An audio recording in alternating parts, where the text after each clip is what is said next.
can you boil a cup of water in the snow?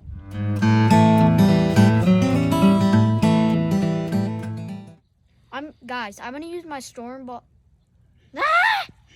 match to light the cotton ball.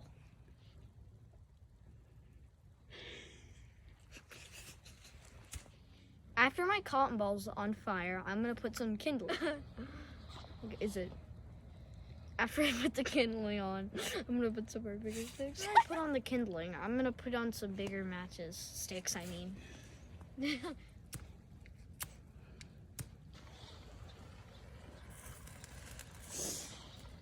Well, that was kind of hard, but scary. Very scary, not gonna lie. Now I'm gonna start putting some kindling on.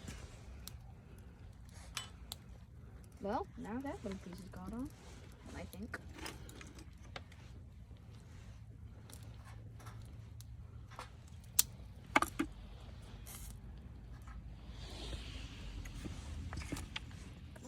Now, we can keep this on for a few hours.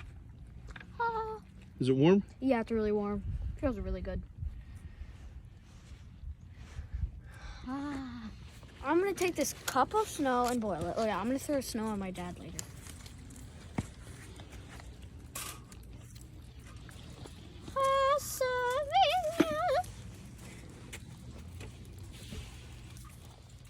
So our ice is burning, and soon it's gonna become water. Our ice is melting, and soon it's gonna be boiling. Yeah, my dad's phone is covered in snow. Our water's boiled, so we can make hot chocolate or mac and cheese. I would choose hot cocoa. Oh yeah, this is very boiling hot. Please like and subscribe to the video. Oh yeah, thanks for watching. Oh yeah, AV prepping out.